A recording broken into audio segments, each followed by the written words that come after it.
Magandang araw mga kalingap. Mga kalingap, may panibagong update po na naman tayo sa bahay ni Dara.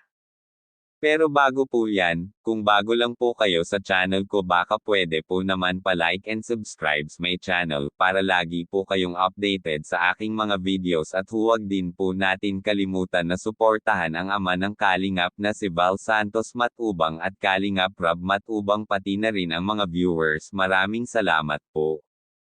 Mga kalingap, muling binisita ito ni Kuya Rab ang bahay nila Dara, ngunit naabutan nila ito si Dara lamang mag-isa.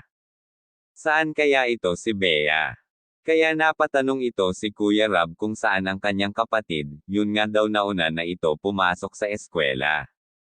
Tiningnan ito ni Kuya Rab kung ano pa hindi pa tapos dito, ay yung ang sabi ng karpentero ay ang kanilang banyo, dahil kinyo lang ito, kaya bumili ito agad sila Kuya Rab kasama ang mga karpentero para ito ay matapos na.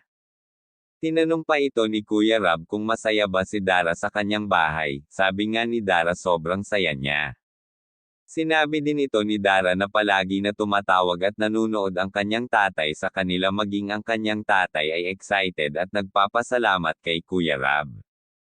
Kaya nanawagan ulit ito si Dara na sana makakauwi ang kanyang tatay sa ribbon cutting ng kanilang bahay. Inimbitahan din ni Dara ang kanyang kapwa Kalingap Angels at ang kanyang mga kamag-anak na sana makakarating sila sa ribbon cutting ng kanyang bahay. Kaya paulit-ulit ito si Dara na nagpapasalamat sa lahat ng sponsor at tumulong para sa kanilang magkapatid, lalong-lalo na kay Kuya Rab na laging andyan para sa kanilang magkapatid, kahit umuulan ay pinupuntahan pa rin sila.